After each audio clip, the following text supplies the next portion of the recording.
இன்றைக்கு ஸ்டாலின் சொல்றாரு எடப்பாடி பழனிசாமி திண்ணையில படுத்திருந்து முதலமைச்சர் ஆயிட்டாருன்னு.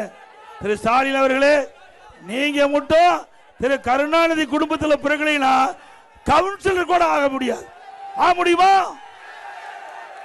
ஒரு கிராமத்தில் பிறந்து ஒரு கிளைச்சலாளர் இருந்து ஒன்றிய பொறுப்பு, மாவட்ட பொறுப்பு, மாநில பொறுப்பு, எம்எல்ஏ, எம்பி, அமைச்சர், பிறகு முதலமைச்சர், பிறகு உங்களால் பொதுச் செயலாளர் கட்சிக்கு நான் உழைத்து வந்தேன். உங்க அப்பாவுடைய அடையாளத்தில் வரல. ஸ்டாலின் அவர்களே, உங்க அப்பாவுடைய அடையாளத்தை தான் நீங்க பெற்றுக்கிறீங்க. எப்பொழுது பார்த்தாலும் ஸ்டாலின் பேசுவார். நான் யார் தெரியுமா? முத்துவேல் கருணாநிதியுடைய மகன் திரு ஸ்டாலின். அப்படி சொல்லத்தான் ஸ்டாலினே தெரியுது.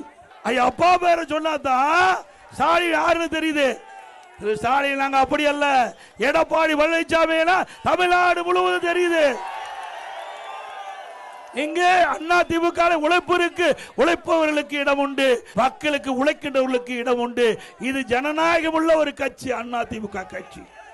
ஆகவேதான் நீங்க எத்தனை முறை எங்க கட்சியை உடைக்க பார்த்தாலும் உடைக்க முடியல. உடைக்க முடிஞ்சுதா?